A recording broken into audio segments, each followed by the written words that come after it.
Native American farmers discovered something remarkable. Potatoes, corn, and beans could work together to triple their harvest with half the work. These forgotten methods could slash your grocery bill by 60% and make your neighbors beg for your secrets, but the gardening industry doesn't want you to know them. Today I'm revealing 15 lost gardening methods that produce massive yields effortlessly. From the Three Sisters secret that feeds itself, to the newspaper trick that eliminates watering forever, to the clay pot system that irrigates automatically. Each technique was deliberately buried by modern agriculture, but you can bring them back to transform your garden into a food-producing powerhouse. The Three Sisters method: potatoes, corn, and beans. This companion planting system was pure genius. Corn stalks grow tall and strong, providing natural poles for beans to climb. As the beans twist upward, they pull nitrogen from the air and feed it directly into the soil, enriching it for both the corn and the potatoes below. Meanwhile, the potato plants spread across the ground like a living mulch, keeping weeds down and moisture in. Each plant has a job, and together they create a system that practically runs itself. The planting is simple but precise. First comes the corn, planted in small hills about 3 feet apart. Once the stalks reach knee height, beans go in around the base. Finally, potatoes are tucked into the spaces between, their sprawling vines filling every gap. By midsummer, you'll have towering corn, cascading beans, and hidden treasures of potatoes waiting underground. But as farming became mechanized, this ancient partnership fell apart. Machines needed straight rows and single crops. The wisdom of companion planting got pushed aside for efficiency and chemicals. Today, most gardeners plant these crops separately, never knowing they're missing out on nature's most productive team. What happened to this system wasn't just about farming. It was about forgetting that plants, like people, work better when they help each other. If you're already amazed by what the Three Sisters can do, hit that like button, because we're just getting started with these forgotten secrets. Newspaper mulch for tomatoes. Yesterday's news became tomorrow's bumper tomato crop in the 1940s, keeping soil moist, weeds gone, and plants thriving without a single drop of extra water. It started with thrifty homemakers who couldn't bear to waste anything, not even old newspapers. They noticed that when they laid yesterday's papers around their tomato plants, something magical happened. The earth stayed damp for days, even during hot summer stretches. Weeds simply couldn't push through the paper barrier, and the tomatoes themselves seemed happier, their roots staying cool and comfortable under the protective blanket. The technique was brilliantly simple. After planting tomato seedlings, gardeners would lay thick sections of newspaper in overlapping sheets around each plant, leaving space near the stem. Then they'd wet the paper thoroughly and weigh it down with a thin layer of soil or grass clippings. The newspaper slowly decomposed over the growing season, feeding earthworms and improving the soil while doing its job. Unlike today's plastic mulch, newspaper breathed with the soil. Rain soaked through perfectly, but evaporation slowed to a crawl. The paper regulated soil temperature, keeping roots from overheating during scorching afternoons. Best of all, it cost nothing except the price of yesterday's headlines. But as plastic became cheap and newspapers switched to colored inks, this earth-friendly practice faded away. Garden centers started selling rolls of black plastic, and the newspaper mulch method became another forgotten chapter. The real loss wasn't just about tomatoes. It was about losing the habit of turning waste into garden gold. Sand layer method for carrots. Perfect, straight. Carrots from any soil. That's what old-timers achieved while modern gardeners struggle with twisted, stunted roots in clay earth. They knew a simple secret. A layer of sand could transform any backyard into a carrot paradise. The problem with carrots has always been the soil. These root vegetables want to grow straight down, but heavy clay, rocks, or compacted earth forces them to twist and fork into bizarre shapes. Most people just accepted crooked carrots as part of gardening life. But smart farmers figured out that carrots didn't need perfect soil everywhere, just a clear path down. The solution was elegantly simple. Before planting, they'd dig trenches about 8 inches deep and fill them with coarse sand mixed with a little compost. Not fine sand, which packs too tight, but the rougher kind used for construction. This created a highway for carrot roots to follow, letting them grow long and straight no matter what the native soil looked like underneath. The results were stunning. Carrots grown in sand layers emerge perfectly formed, often reaching 8 to 10 inches long without a single fork or twist. They pulled from the ground easily at harvest time, clean and beautiful. The sand also warmed up faster in spring, giving gardeners an earlier start to the growing season. But as commercial farming focused on mechanical harvesting and soil amendments, this handcrafted approach disappeared. Modern carrot production moved to naturally sandy regions, leaving backyard gardeners to struggle with whatever soil they inherited. Walking onions, self-planting vegetables. Endless onion harvests from a single planting. That's exactly what walking onions delivered for generations of smart gardeners. Imagine planting once and watching your garden grow itself. These weren't your ordinary onions. Walking onions, also called Egyptian onions, had a peculiar habit that seemed almost magical. Instead of just growing bulbs underground like regular onions, they sprouted clusters of tiny baby onions right at the tips of their green stalks. As summer progressed, these little bulblets grew heavier and heavier until the weight bent the tall stems over, touching the ground several feet away from the mother plant. Once those baby onions touched soil, they took root and started growing into new plants. By the next spring, you'd have a whole new patch of onions that had literally walked themselves to a new spot in your garden. The original plant kept producing year after year, while its offspring spread out in gentle waves across the bed. The beauty was in the harvest timing. You could cut green onions from the stalks all season long, dig up the underground bulbs when you needed them, or even eat the little topset bulblets. It was like having 3 different vegetables from one planting. But as grocery stores made onions cheap and available year-round, walking onions became a curiosity rather than a necessity. Commercial farming had no use for plants that couldn't be mechanically harvested or controlled. What disappeared wasn't just a self-sustaining vegetable. It was the pleasure of watching your garden grow itself. Corn and bean partnership. Free support poles and natural fertilizer in one system. That's what happened when gardeners trained beans up corn stalks instead of buying expensive trellises. Long before gardeners spent money on bean poles and trellises, Native Americans figured out that corn stalks made the perfect natural support system, creating 2 crops in the space of one. The timing was everything. First, corn went into the ground in late spring, planted in small clusters rather than long rows. Farmers chose sturdy, tall varieties like dent corn or flint corn, breeds that could grow 8 to 10 feet high with thick, strong stalks.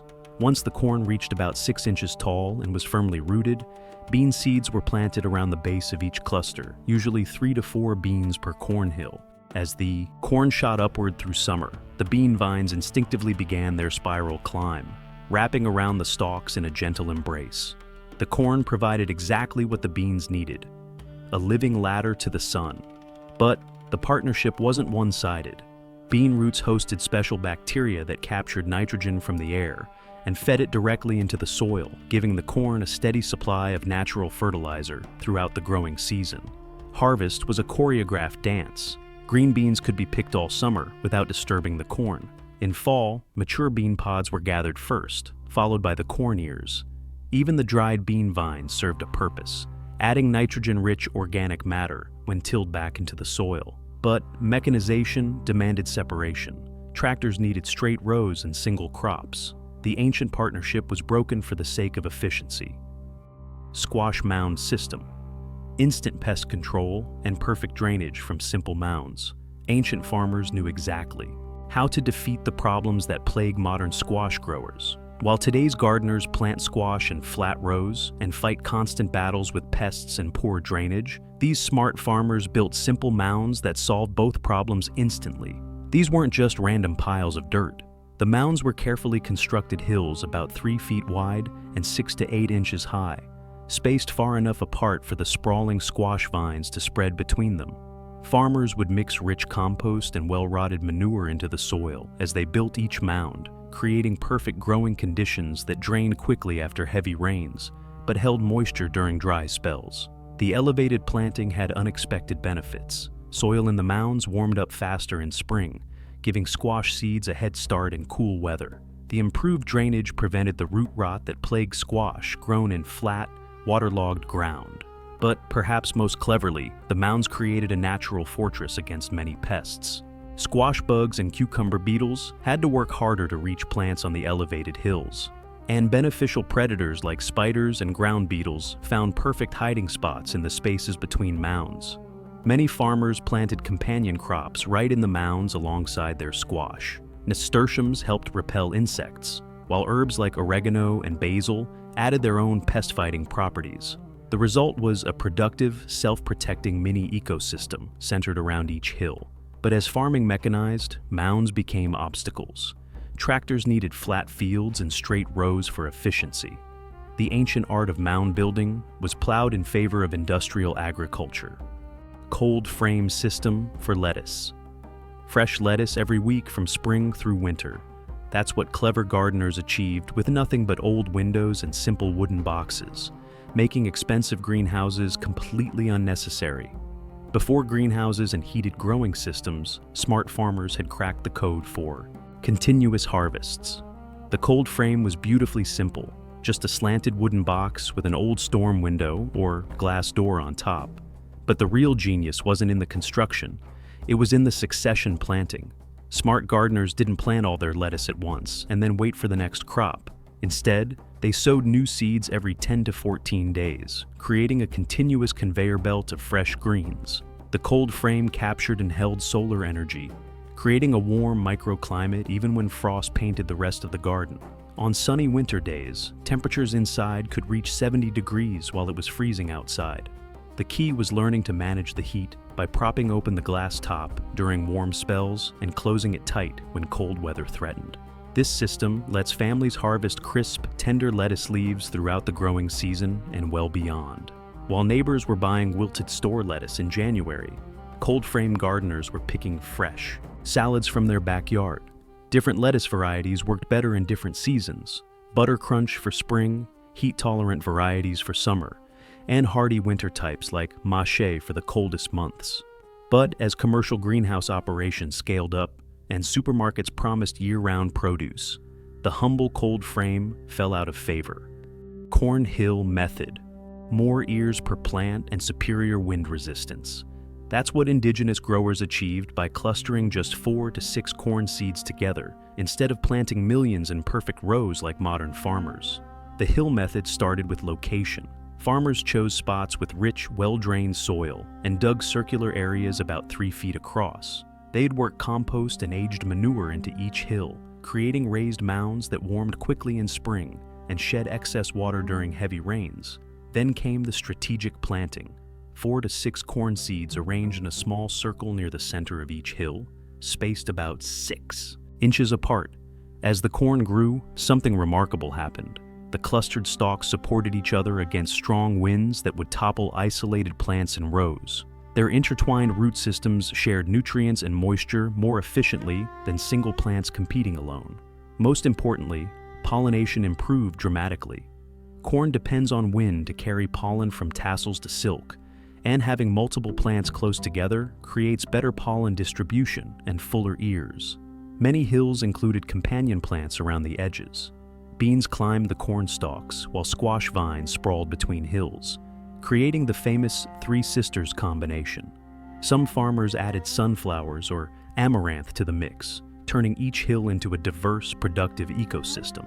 But mechanization demanded uniformity. Tractors and combines needed straight rows and predictable spacing. The ancient art of hill planting was flattened by the march of agricultural efficiency. Trench composting. 4. Cabbage 30-pound cabbages without any store-bought fertilizer. That's what happened when smart gardeners used the trench method that modern farming deliberately abandoned. The trench method was labor-intensive but absolutely brilliant. In late fall, after the growing season ended, farmers would dig trenches about 2 feet wide and 18 inches deep, where they planned to grow cabbage the following year. All winter long, these trenches became the destination for kitchen scraps, fallen leaves, and well-aged manure. Layer by layer, the organic matter piled up and slowly decomposed under snow and rain. By spring planting time, the trenches had transformed into rich, dark gold. The decomposed organic matter created the perfect growing medium, loose enough for good drainage, rich enough to feed heavy-feeding cabbage plants all season long. Farmers would plant their cabbage seedlings directly on top of this nutritional treasure trove, spacing them generously to accommodate the massive growth that was coming. The results were legendary. Cabbage heads grew to enormous sizes, sometimes weighing 20 to 30 pounds each. The slow-release nutrients from the decomposed organic matter fed the plants steadily throughout the growing season, creating dense, flavorful heads that stored well into winter. But as chemical fertilizers became cheap and widely available, the trench method seemed like unnecessary work. Clay pot irrigation system. Perfect irrigation that works automatically without electricity. Ancient farmers solved the watering problem by letting the earth itself deliver water exactly when plants needed it. While modern gardeners fight to keep pepper plants consistently watered, these brilliant farmers buried clay pots next to their plants and let physics handle the rest. The technique came from desert regions where water was precious and every drop mattered. Farmers would take unglazed clay pots called ollas and bury them up to their necks near pepper plants. The pots had to be unglazed because that's where the magic happened. Water slowly seeped through the porous clay walls directly into the surrounding soil, where plant roots could drink as needed. The system was brilliantly self-regulating. When the soil around the pot was moist, little water seeped out. But as roots drew moisture away and soil dried, more water gradually leaked through the clay walls. Peppers, which hate both drought stress and waterlogged conditions, thrived with this steady, gentle irrigation that kept soil consistently moist but never soggy. Each buried pot could water an area about 3 feet in diameter, perfect for 2 to 3 pepper plants. Farmers simply filled the pots every few days and let clay physics handle the rest. The deep watering encouraged pepper roots to grow down rather than staying shallow, creating stronger, more drought-resistant plants that produce bigger, more flavorful peppers. But as modern irrigation systems developed, this ancient method seemed primitive. We've covered 10 incredible methods so far. Which one has you most excited to try in your own garden? Drop a comment below and let me know. Living trellis method. Doubled yields and natural pest protection from living trellises. That's what happened when gardeners trained cucumber vines up sunflower stalks instead of buying expensive metal supports. Before metal trellises and plastic netting, smart farmers had discovered the perfect support system growing right in their gardens. The living trellis method started with strategic planning. In spring, farmers would plant rows of mammoth sunflowers or sturdy corn varieties along the north side of their garden beds. These support plants grew tall and strong throughout early summer, developing thick stalks and robust root systems. Once the living supports reached 4 to 5 feet high and were well established, cucumber seeds went into the ground at their base. The magic happened naturally. Cucumber vines instinctively reached upward, wrapping their delicate tendrils around the rough bark of sunflower stalks or the smooth surfaces of corn stems.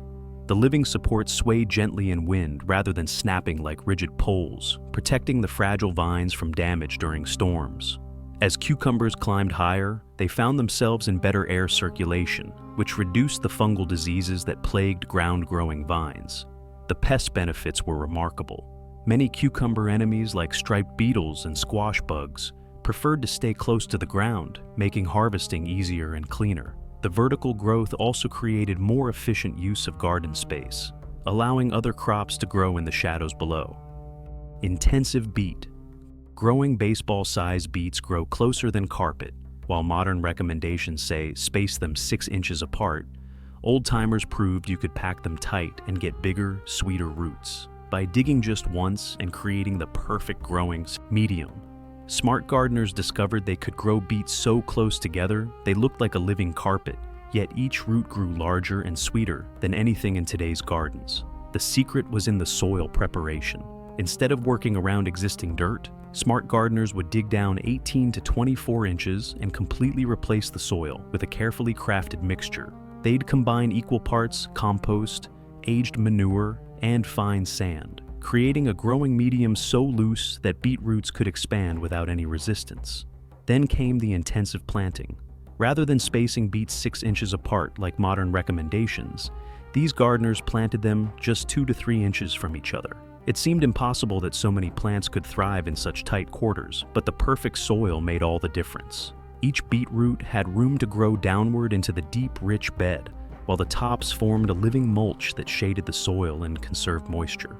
The results defied logic. Despite growing practically shoulder to shoulder, the beets developed into perfectly round, sweet roots that often reached baseball size. Radish intercropping. Free crops from empty space. That's what smart gardeners achieved by never giving radishes their own dedicated area. Instead, tucking them between slow-growing vegetables for bonus harvests. The timing was crucial and beautifully orchestrated. When planting tomatoes, peppers, or cabbage seedlings in spring, farmers would scatter radish seeds in the empty spaces between the young transplants. Since radishes sprouted and matured in just 30 days, they'd be ready for harvest long before the slower vegetables needed the space. The partnerships were carefully chosen. Radishes thrive between rows of lettuce, sharing space without competition, since lettuce grew above ground, while radishes developed below. They nestled perfectly around tomato seedlings, their fast growth marking rows and preventing weeds from taking hold. Carrots and radishes made ideal companions. The quick-growing radishes broke up heavy soil, making it easier for carrot roots to penetrate later. Cut and come again. Spinach month of fresh greens from a single planting. That's what happened when old gardeners mastered the cut and come again method instead of pulling entire spinach plants and replanting constantly. The technique was simple, but required patience and restraint. When spinach plants reached about 4 inches tall, gardeners would carefully cut only the largest outer leaves, leaving the smaller inner leaves and the growing center completely untouched. They'd harvest just a few leaves from each plant, then move on, creating a rotation that gave each plant time to recover and produce new growth. The key was understanding spinach growth patterns. The plant's energy center sat in the crown, constantly pushing out new leaves from the middle while the outer ones matured. By harvesting selectively, gardeners could tap into this continuous production for months instead of getting one harvest and starting over. Soil inoculation for peas. Doubled harvests from invisible partners, farmers discovered they could harness microscopic bacteria to create nature's own fertilizer factory by mixing a handful of old soil into new pea plantings. Before expensive fertilizers, smart farmers knew that last year's pea patch held the secret to doubling this year's harvest. The secret lived in the dirt itself. Pea roots formed partnerships with tiny bacteria called rhizobia that created small, pearl-like nodules along the root systems. These extraordinary bacteria could capture nitrogen gas directly from the air and convert it into plant food. Smart farmers understood this invisible partnership and learned to cultivate it. When preparing new pea beds, they'd scoop up soil from areas where peas had grown successfully the year before, mixing a few handfuls into each row of fresh seeds. This simple act introduced millions of beneficial bacteria to the new planting area, giving young pea plants instant access to their microscopic helpers. The results spoke for themselves. Inoculated pea plants grew more vigorously, produced heavier crops, and developed healthier root systems. But the benefits extended far beyond the peas themselves. When the growing season ended, farmers would till the nitrogen-rich pea plants and their bacteria-filled roots back into the soil, creating perfect conditions for the next crop. These 15 methods could revolutionize gardening for millions of people, but they'll stay buried unless we spread the word. If you found value in these techniques, please share this video with fellow gardeners, friends, or anyone who wants to grow their own food more effectively. These forgotten gardening methods prove that sometimes the old ways really were the best ways. By bringing back just a few of these techniques, you can dramatically increase your harvest, cutting your grocery bills and garden maintenance time. If this video opens your eyes to what's possible in your own backyard, hit that like button and don't forget to subscribe for more forgotten farming secrets that can transform your garden from ordinary to extraordinary. Your future self and your wallet will thank you.